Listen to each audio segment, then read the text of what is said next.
I think we're at 12:01. Maybe I will go ahead and get started, and we can folks can kind of join as we go. So welcome to Boundary Waters Day with REI. My name is Maya Swope, and I am the outreach coordinator here at Friends of the Boundary Waters Wilderness. We're really excited to have you on today. This is really a fun event for us. Grateful to REI for co-hosting all of the activities today with us. And we are excited to be back hopefully next year in person at REI to do a similar event in one of the REI stores. So look out for that. At Friends of the Boundary Waters, we've been around for more than 40 years, and we're committed to protecting the Boundary Waters ecosystem and the surrounding ecosystems and communities because all of that is important to the wilderness. And Scott will talk a little bit more about kind of our mission and what we do. A few kind of housekeeping notes for the Zoom call today. Anybody who is here for the whole call will get entered to receive one of two $25 REI gift cards. So look out for an email from me later on this weekend about if you won that. Will be exciting. We are going to have time for question and answer at the end today. So throughout Scott's presentation, if you do have any questions, please feel free to drop those in the Q&A feature or in the chat. And we will try to get to as many of those as we can towards the end. If anyone has technical issues or other types of questions, for me, I'll be kind of behind the scenes, but you can feel free to put those in the chat as well, and I can try to get that figured out.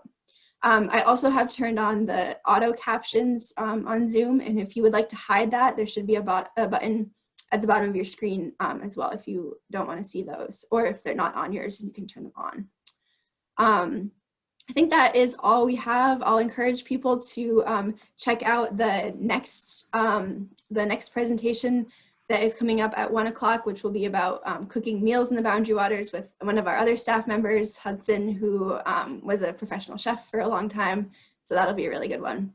But for now, I'm excited to turn it over to Scott. Scott is our policy director here at Friends of the Boundary Waters and is really a great person with so knowledgeable about kind of all the different pieces in how we're working to stop copper sulfide mining and protect the wilderness.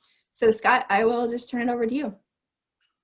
Thanks, Maya. Happy to be here, and thanks for that intro. You know, it is one of the things about our issue is that I have to admit, you know, I've been working on it for a while now, and it is complicated. So, you know, sometimes it's good to just take a step back and kind of check in and see where everything is and make sure, you know, everybody knows what's going on. You know, today, we know we have a lot of fun presentations. I'm really looking forward to the one that Maya mentioned with Hudson, you know, but I kind of have the job of giving you the scary news, unfortunately. But, you know, it is something that's really important. So I'm happy to bring this presentation to you today. And yeah, like Maya said, if you have questions, I'm happy to answer them afterwards. So make sure to throw them in the Q&A.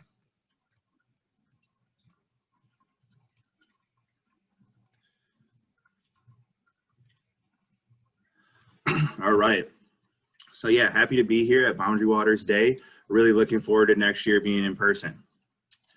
Before I get into really the issue that we're talking about here, I want to talk a little bit about the Friends, what we do, what our mission is, so you can kind of understand really what we're trying to do here at the Friends.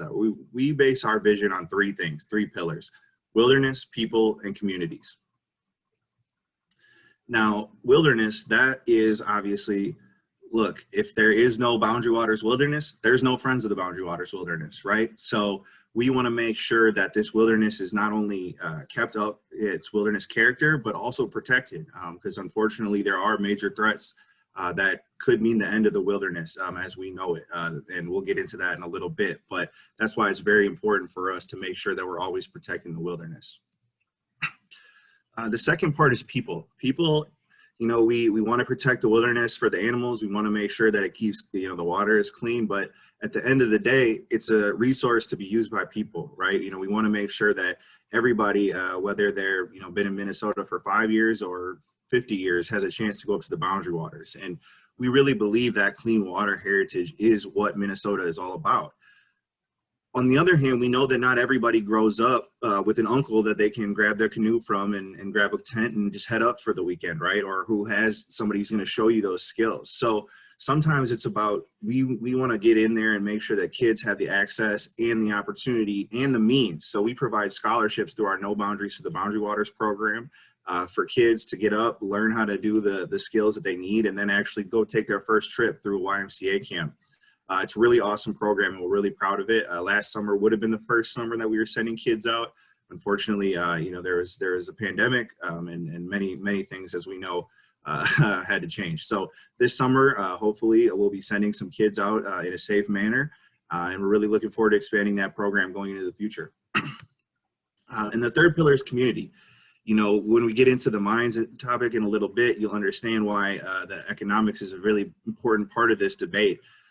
But for us, we want to make sure that we're supporting wilderness edge communities in ways that are sustainable. We support jobs, we're pro jobs, we want wilderness communities to thrive. And even though there are thriving tourist industries there now, there's some people who don't benefit from that as much. So we want to make sure that if there's ways that we can support the communities that don't pollute the Boundary Waters or Lake Superior, as we'll get into in a moment, we want to make sure we're doing that. So we've worked with the Ely State Theater to help them. That's a local theater that was recently revamped and relaunched in Ely, which is the gateway to the Boundary Waters, as many people here will know.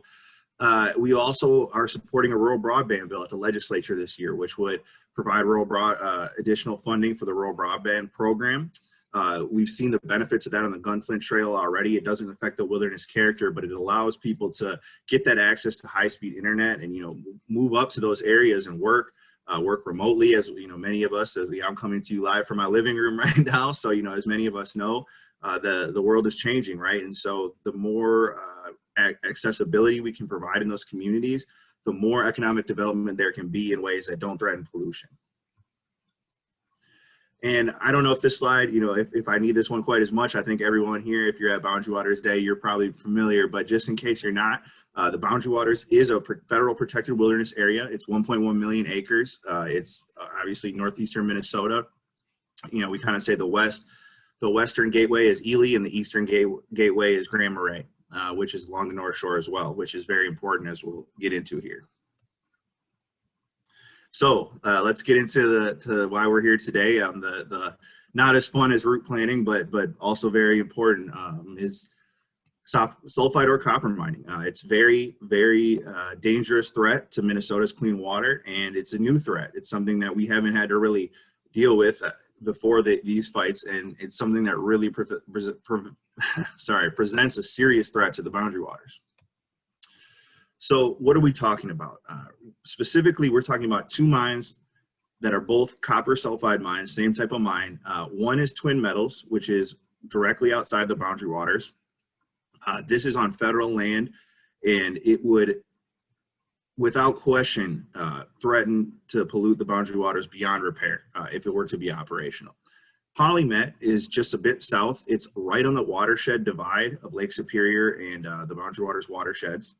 It's right on the St. Louis River, which is very important for a number of reasons. One, which we'll get into in a second, it flows right through the Fond du Lac Reservation. The Fond du Lac Band of Ojibwe, they have rights, treaty rights to hunt, fish, wild rice, and amongst other things along that land and that water. Also, the St. Louis River provides drinking water for the city of Duluth, which is one of the largest cities in Minnesota, right on the edge of Lake Superior. It's a major city, and frankly, no one deserves to have their water polluted, regardless of where they live. And finally, it's the main tributary. The St. Louis River is the main tributary for Lake Superior, which is 10% of the world's fresh water. No matter where you're from, you probably have heard of Lake Superior. You know about it. It's a very important body of clean water, and we can't allow that to get threatened. So that's why we say two mines, one threat.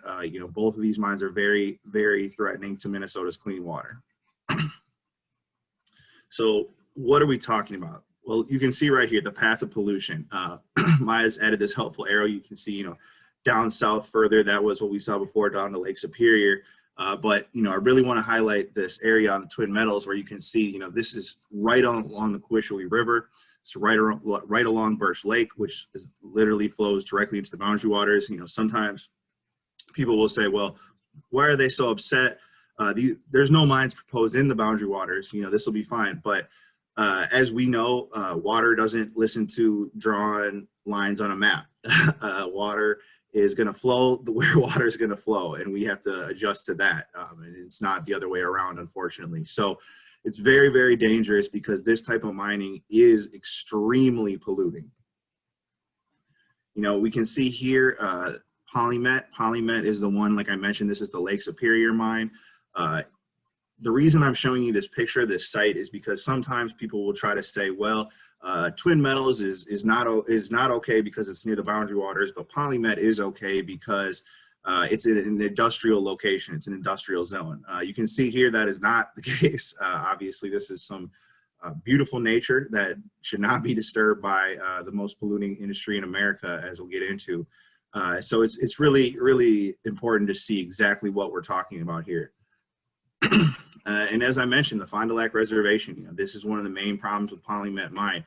I'm going to be jumping back and forth a little bit between the two mines here, but the point being, Polymet, this is the Lake Superior mine, is very, very threatening to the downstream rights of the Fond du Lac Band. And actually, the Fond du Lac Band just won a major victory in federal court, where they actually had to get one of the permits suspended. Because it was determined that the Army Corps of Engineer did not consider if this mine would have downstream impacts to the Fond du Lac's water. And the only reason I'm kind of laughing is because it seems so outrageous, right? That wouldn't be considered in what, you know, we always hear as a years-long review process. But that's what we're talking about. It's not a strict environmental review process, as that highlights. So why is this so dangerous, right? We have iron mining in Minnesota. We've had it for a long, long time. It's been very important to our economy, and this is completely different. This has never been done in Minnesota, and it's never been done anywhere without polluting. And the reason for that is pretty simple. You know, when you take iron out from and you separate it, the leftover byproduct is rust. However, when you take these sulfuric, these sulfur-bearing ore, and you have to take out the copper or whatever other precious metal that they want, especially with these, because the Duluth complex, which is the Minnesota's stretch of all these precious metals, it's very low grade. So you have a lot of sulfur and not that much copper. And the reason that that's bad is because when you have to take the sulfide out, you have to do something with it, and what it becomes is acid mine drainage. Sulfuric acid, which is essentially battery acid, because it combines with water and oxygen. You know, one of these is going to be stored directly under a lake, that's Twin Metals, and the other is going to be stored in open air. You can imagine that there's going to be many rainstorms. Climate change is going to bring more rain. Obviously, oxygen is everywhere. It's just a recipe for disaster near such a water-rich environment.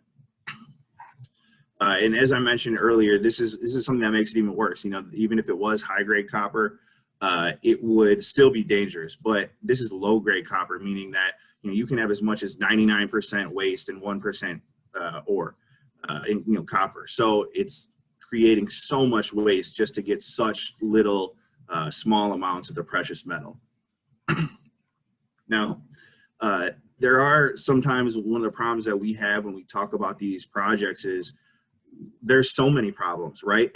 And we don't know which ones to highlight.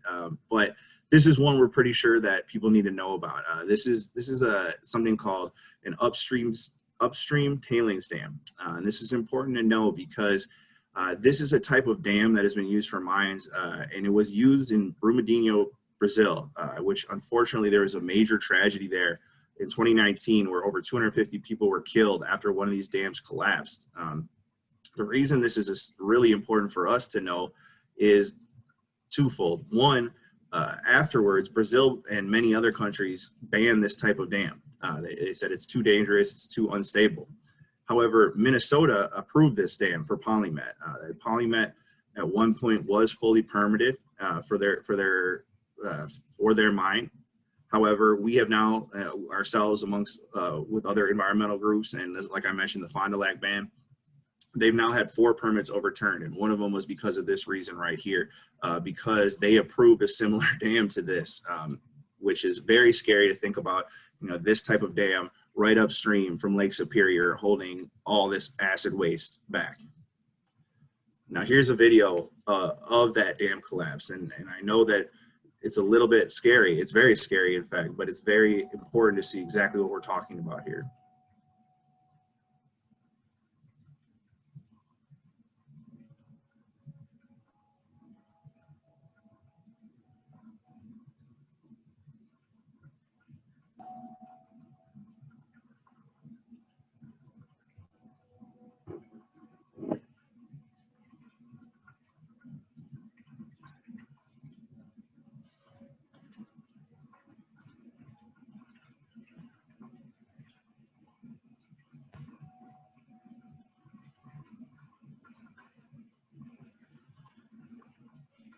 So you can see there, it's really scary stuff, and this is exactly what we don't want in Minnesota. Now, like I mentioned, there's so many problems, and frankly, another one is the ownership of both of these mines are extremely corrupt, polluting organizations, foreign mining conglomerates. Polymet, as I mentioned, this is the Lake Superior mine. They're owned by Glencore, which is one of the most corrupt companies in the world. Excuse me. Glencore was founded, some of you may remember the name Mark Rich. He was famously, or infamously, maybe I should say, pardoned by President Clinton on his last day, or one of his last days in office. He was on FBI's most wanted list for trading with the Ayatollah, for trading with apartheid South Africa. He founded Glencore, and they've really continued that tradition of corruption and pollution to this day. You can see here just a handful of the awful scandals and headlines that they've been involved in. We get more every day, frankly, and that's not from us looking for it. It's just from Google saying, hey, look, here's another Glencore story. There was just a story in Bloomberg the other day where a former Glencore executive admitted to flying around the world with briefcase full of cash. Not kidding. Just Google it. It's you can't make this stuff up. And this is the company that owns Polymet. Polymet is essentially a shell corporation. And the reason that's really scary is because Glencore is not on any of the permits for Polymet. So that means that if Polymet were to operate for 10 years or 2 years or 5 years or 20 years and then have a spill and an accident, they could simply declare bankruptcy and Glencore would not be held responsible because they're not on the permits. Judging based on their past history, that's not something that we want to count on. One of the other things that's really important to know about this process, and you'll hear this a lot if you're tuned into these issues, is people will say, well, why are you trying to stop these projects? We have this environmental review process. It's so rigorous. It's the most rigorous in the world. And if a project is going to pollute, it won't be allowed to go through. So just let the process go forward. And on its face, that sounds great, right? I wish it was that. I wish that it was that simple, and I wish that was the case. But the reason that people will say that is because they know a simple truth. This process is not designed to stop projects. And one of the biggest examples of that, we have it because we've seen Polymet go through this whole process, right? Twin Metals is much farther behind. They are still in the process of obtaining any permits. They're very early on in the process. Polymet actually, like I mentioned, was fully permitted. On one of those permits, the Minnesota Pollution Control Agency, the Environmental Protection Agency is supposed to comment on the water safety permit for the Minnesota Pollution Control Agency. Scientists, this is not political appointees, career scientists wrote an extremely long letter detailing all the problems that they had with this permit and essentially saying how it would not protect Minnesota's waters and how it would be in violation of the Clean Water Act. They wrote this during the public comment period. So that means if they would have sent it, if they would have submitted it as a comment, we would have been able to see it. The public would have been able to see it. However, Minnesota staff, this is not EPA staff, Minnesota staff under the former commissioner, they decided to ask the EPA not to submit these comments, to essentially hold them until after the public comment period so they don't become public. So people don't know that because they knew it would create bad media attention. And that was determined to be allowable. We took that case to court as part of another case for one of these permits. And that was determined because there was no law specifically against that. That was determined to be okay. And that shows you what kind of permitting process we're really dealing with here in Minnesota.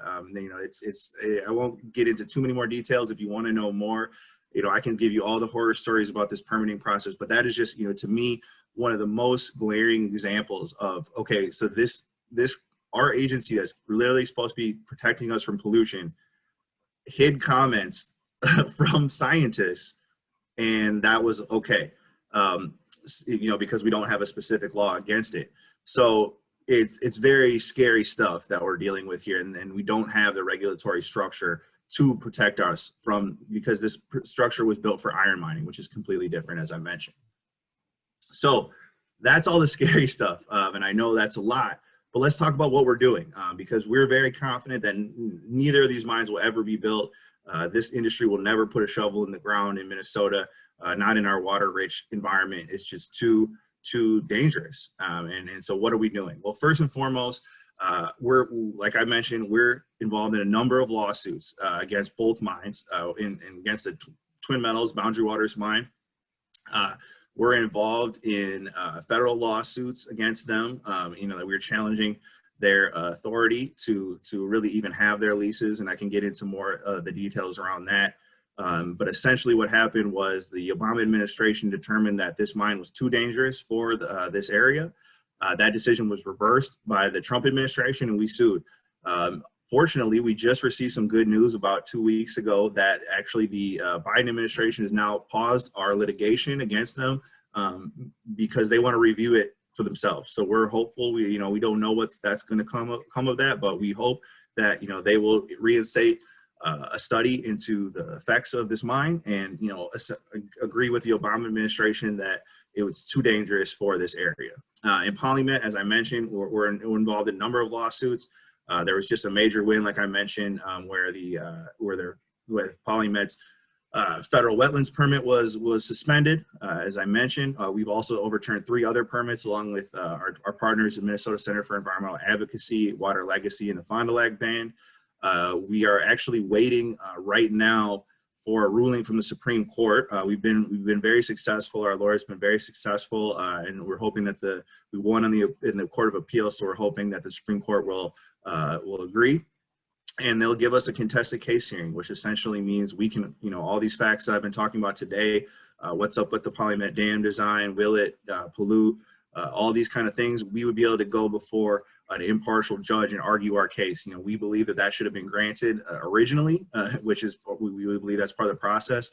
So we're hoping that will come down soon, and that could be a major victory for us in our efforts against Polymet in the courtroom. Here's some more details on that.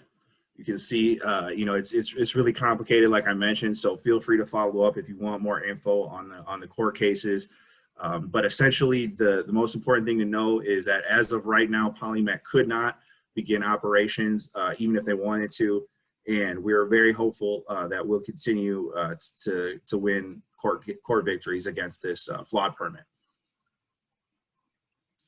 But that's not all. I mentioned that the Biden administration can do a lot on this. So we're working at the federal level as well. We've been in contact with the Biden administration. You know, we are encouraging them to follow the science. I think that we are hopeful by the appointment of Congresswoman Deb Haaland, excuse me. We're hopeful. We saw 2, like I mentioned, both of those victories where the Polymet wetlands permit was suspended, as well as the Twin Metals litigation being suspended to review it. Those both happened 2 days after the Congresswoman was appointed Secretary of Interior. So we're hopeful that is a good sign for us going forward.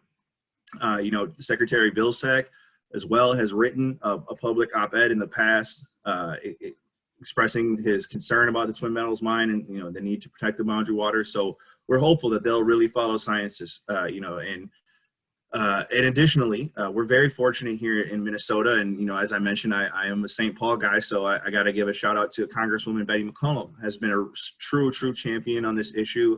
She has introduced a bill at the federal level.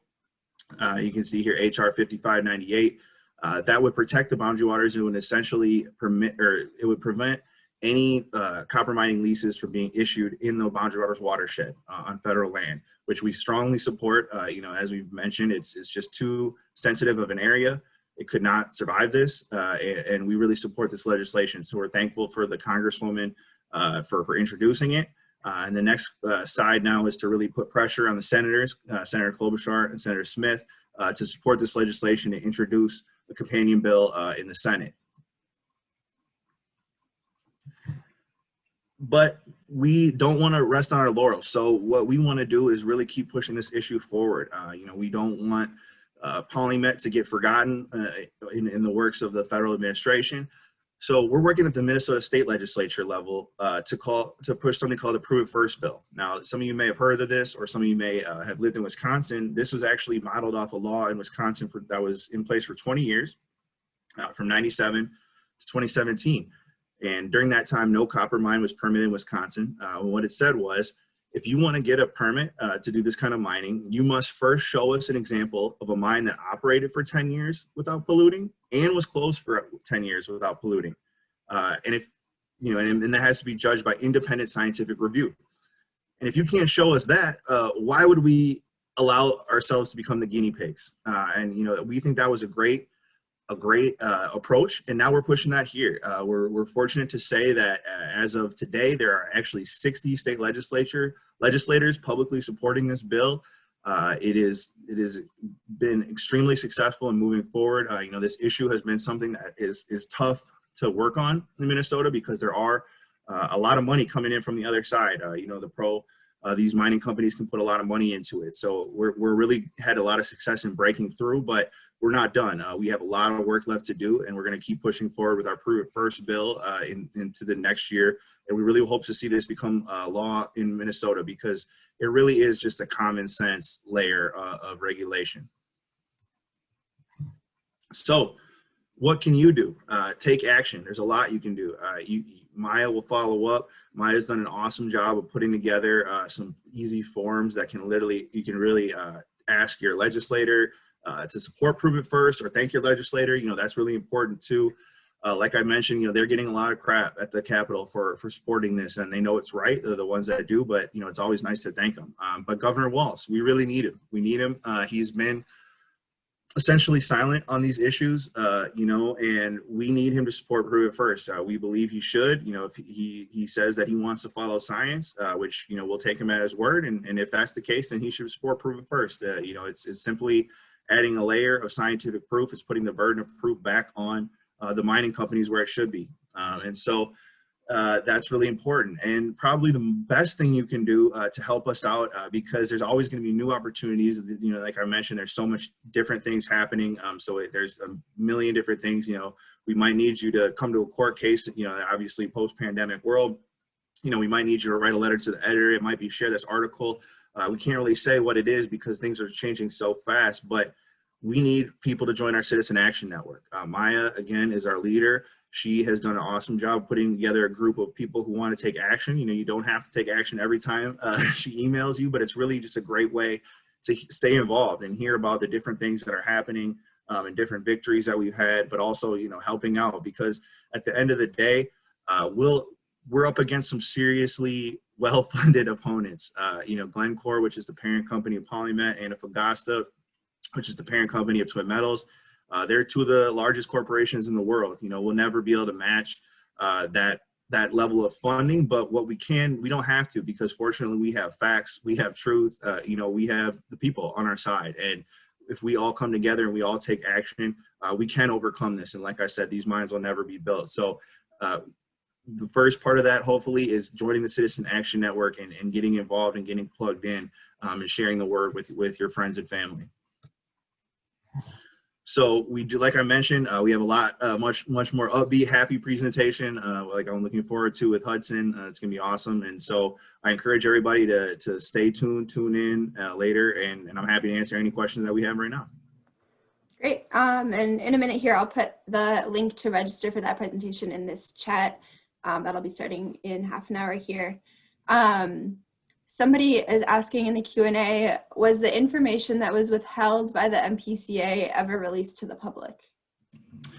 Oh, that's a good question. And yeah, it was. And we have it. And so I can, shoot me an email or shoot my an email. We can literally send you the letter and you can read it for yourself. The maybe scariest thing about it, the only reason it was released to the public was because a scientist whistleblower at the EPA, he made it public.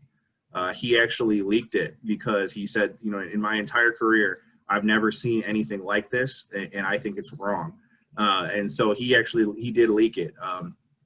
And then, one more detail about that that we found extremely concerning was, so that was, the letter that I was referencing was the draft letter, right? And so they read it and they called the MPCA and they said, here's our concerns. And the MPCA said, hey, don't send this. We don't want this on the record, but send us your final one.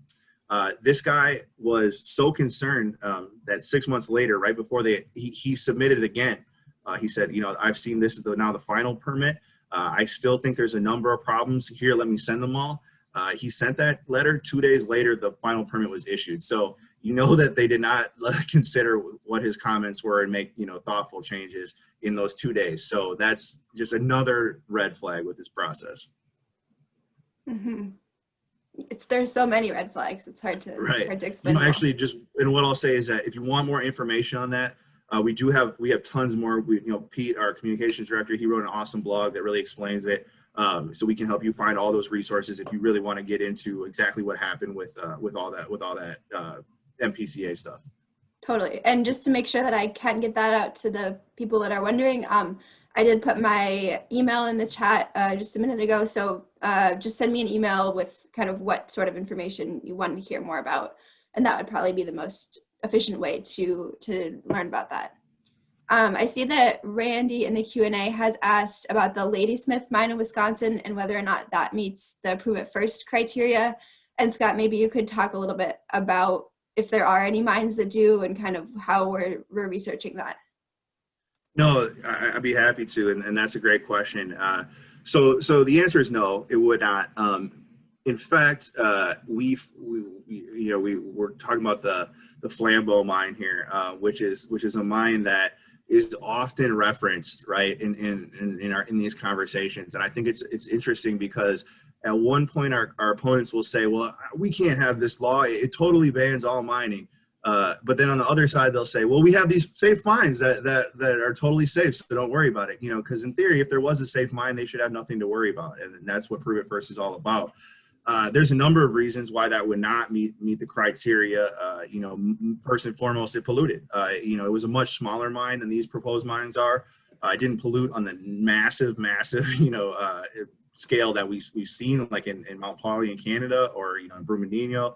But it polluted. And it's independent science, and we're very confident in that. And in fact, that we wanted to make sure that we felt this, like I said, this is a very reasonable standard.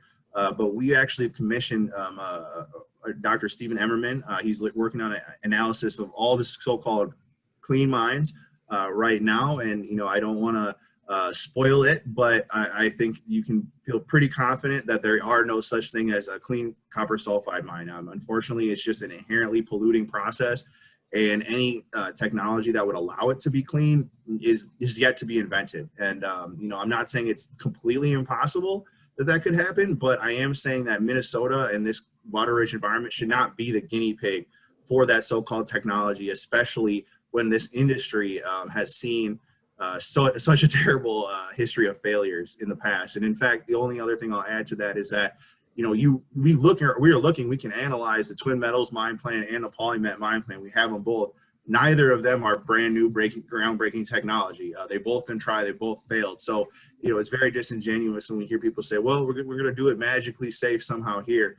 That's just not the case. And that's exactly what Prove It First is about. And we're very confident, we'd be happy to make the case of why the Flambeau mine was a polluting mine. Mm-hmm. It looks like that's kind of the questions that we had already put in the chat. So we'll give a second for people to add any lingering thoughts or questions they have. Also wanted to just note that I did put the registration link for the upcoming presentation in the chat as well. And just kind of to Scott's previous point, stay on the lookout. We will have some sort of a webinar or public video or documents when Dr. Stephen Emmerman releases his report about those mines and the so-called safe mines.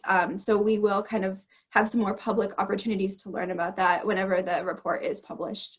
So be on the lookout for those. We continue to have webinars and hopefully someday soon in-person presentations about all sorts of these topics related to boundary waters and mining and recreation and everything else.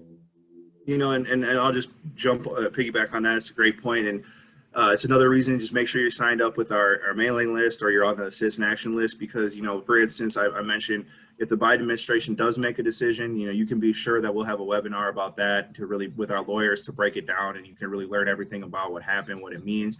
And same thing with those Polymet Supreme Court decisions. You know, like I mentioned, that could happen on, you know, it could happen any week now, but it could also be months from now. We don't know. But whenever it does happen, we'll have that for you. And, you know, hopefully it'll be good news. But either way, you know, we'll let you know what happens. So anything that happens like that, we're always updating you. So just make sure, you know, just sign up, like Maya said, because we're always going to be able to provide that info, hopefully.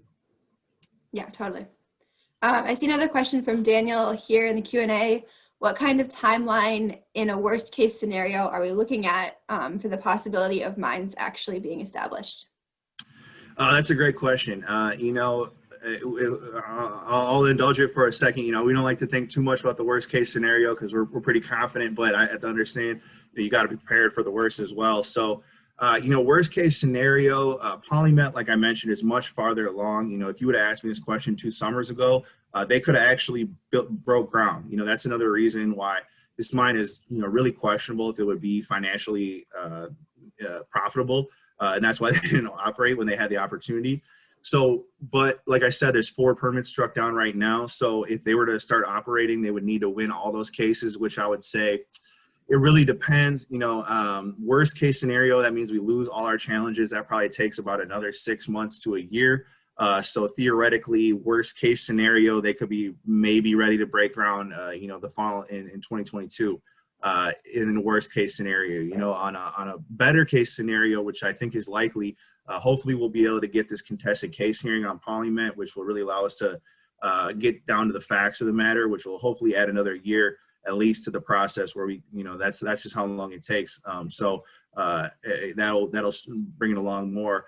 Again, hopefully, best case scenario now, if we strike down one of the permits and they have to start from scratch, which they should because these permits were rushed and don't keep us safe, that would mean starting the process over, which it's hard to say how long it could take. But for instance, you know, Polymet, it's been over 10 years. A lot of that is because they messed up their own process. You know, they've been trying to skate by and had to start over. So that's the same thing with Twin Metals, right? So they're literally at the beginning of that process. So that even in that case, I would say, you know, it depends a lot on you know, if they would have had the Trump administration fast tracking it, you know, maybe 5 years, maybe, but it still had to go through the Minnesota process. So, you know, another 5 to 10 years on that one. So Polymet is really the much closer threat. But, you know, the other thing I will mention is part of the reason that we're involved with Polymet so heavily is because it's not just these 2 mines. There's like 3 companies at least. Yeah, we can talk about that, Ken. I think about that a lot. But yeah, so you know, Polymet, Twin Metals, but there's at least 3 other companies that are trying to explore this area because they want to turn it into the copper range. You know, that's what we've heard some of their supporters say, you know, like the official supporters say. And, you know, the region can't survive one of these mines, let alone 5, 6, 7, right? So that's really what we're working against. So which one do you want me to answer first, Maya? Ken? Oh, either way. Yeah, I think the Pete Stauber one could be interesting. All right, I'll go Ken and then we'll go with Daniel. Because those are both good questions I want to answer. So Ken, you know, you follow up with me if you want. You know, Pete makes a lot of arguments. You know, I think some of the few ones that the ones that he makes the most, you know, our way of life. This is our way of life. You know, what we'd say to that is like, look, there's never been a copper mine that operated in Minnesota. There's never been a single person that worked in a copper mine in the history of Minnesota. You know, are we the land of 10,000 lakes or are we the land of 10,000 copper mines? You know what I mean? So I think that's one way to counter that way of life argument. You know, I think also you can say, look, there's thousands and thousands of families that depend on clean wilderness and clean water for their economy, for their life, for their jobs. You know, like a lot of times those jobs are somehow downgraded, like they don't matter. But you know, I'll get you in touch with a family who has a young child who they love their life, and they, you know, they depend on this, right, for the wilderness. So that's another way. You know, when they talk about child, I won't go through every single thing, but you know, let me just say this: we've hopefully tried to counter all those arguments. You know, so follow up on our blog, like I said. You know, Pete usually will put together something, you know, if it's whether it's about the copper demand, whether it's about, you know, the issues with child labor. We'll hear a lot about, well, do you somehow, you know, do you support child labor? You know, in Africa, they're employing children to work in these mines, and then they usually leave out the part where that Glencore, owner of Polymet, owns the mines that employ the children. So, you know, there's a lot of counters out there, and we have them. So just follow up because we can give you way more info on all that. Okay, so Daniel asks, is it pretty possible that even with permits being struck down, that these entities will continue to push indefinitely, or is there a possibility that a win shuts the door permanently? That's a great question, Daniel, and I think that really gets to the heart of the matter, and that's actually what I would say is the biggest argument, in fact, for prove it first, and that's why we want to push prove it first, because in theory, yeah, you know, who knows, like, right, Polymet, say that a permit gets struck down, they're just like, you know, screw this, we've spent so much money on this, we're going home. But there's still going to be more, you know, and so that's why even if you were to say, like, you know, for instance, we're a big supporter of Betty McCollum's bill, that would be essentially a permanent protection for just the Boundary Waters region, you know, the Rainy River watershed, which would be a great start. But again, we'd still have them in these other watersheds, right? So that's why we really look at Prove It First as the most comprehensive example or solution to do this, because like I said, you know, there's no mine that can meet that because it's not a safe technology. So that would be a statewide law that would put into place. Like I said, in Wisconsin, it was law for 20 years and no mine was permitted during that time. And they had to literally strike it down. Governor Scott Walker led an effort to repeal it because they wanted to try to permit a mine. So we really believe that Prove It First, passing that and making that law, which is going to be, you know, our number one legislative priority for the next 2 or 3 years until hopefully it becomes law. We truly believe that is the permanent solution, you know, that will allow us to really have that protection for all Minnesota's watersheds and frankly, and get these companies pushing in other places because like you said, right, they're well funded. Their whole business model is let's just push as many of these as we can, as many permits, whichever ones work out, great, we'll do those. They're just assets. So, you know, looking at Minnesota as a state where, you know, we protect our clean water and they're not going to be able to do this kind of stuff here without proof, that will be the solution that we need. Totally. And I think kind of another sort of political question that somebody had in the chat was, what is Canada's response to twin metals? And has the Canadian government taken a stand on this since that watershed will feed into Canada, into the Hudson Bay? No, it's a great question. And, you know, I think the answer is, I wish they were more involved. You know, we've had some conversations. We have some supporters that are in Canada. You know, obviously the Quetico is, I mean, let's just be real here. Like I mentioned, the water doesn't care about borders. The Boundary Waters and the Quetico, they're the same thing, right? You know, they're both this beautiful wilderness area that, you know, when we've all been there, when you're canoeing there, it doesn't say like, oh, that's Canada, that's Minnesota, right? You know, that's America, right? You know, it's just wilderness. So they should be involved. You know, in fact, there is actually a operating gold and copper mine in the Rainy River watershed in Canada. It's beyond the Boundary Waters and Quetico, so it doesn't flow south, you know, it flows north out of the way of pollution. But they have more of a history of it there. Like, you know, you can look up the Mount Poly disaster that was in Canada. You know, they've been burned by it too. So I think in the past it's been something of, you know, we don't really want to touch it if you're looking at it from Canada's side because it's like an American issue. But we are trying to do more, but it's also difficult when we're not Canadian citizens, you know. So if you know anybody in Canada, I would encourage you, you know, same thing if you live in Wisconsin or Michigan, right? You know, these issues affect you too. So, you know, encourage your friends and family to raise those issues because that's really the only way that they're going to care is when they get enough people on their side of the border saying, you know, what the heck is going on. And I think, you know, maybe that could be more possible now that there's maybe a better relationship between the Biden and Trudeau administrations. Totally, yeah. Well, that looks like kind of all the questions we have, and I see that we're getting towards the end of the time here. I wanted to mention that this was recorded and will be uploaded to our Friends of the Boundary Waters YouTube page probably early next week. And so I can send out a link to the recording Monday or Tuesday so that everyone can see this if they have follow-up questions or want to pass it on to somebody else. Again, I'd encourage you to go to Hudson's Talk at 1 p.m. That'll be fun. Check out our website, friends-bwca.org. It has all of the details that Scott mentioned about Prove It First, about how to plan your Boundary Waters trip, really everything that you could need related to the Boundary Waters. And so that is a great resource. I'm also happy to answer anything via email, and I know that Scott is as well, so send us questions there. Scott, I wanted to thank you for a great presentation. I feel like even working in this, I still learn a lot about kind of all of the companies and everything every time I watch you present. So I appreciate you presenting today. And thanks for everybody who is watching and all of the great questions, and just encourage you all to stay engaged with our work and with the Boundary Waters community. So thank you, everybody. Thanks, everyone.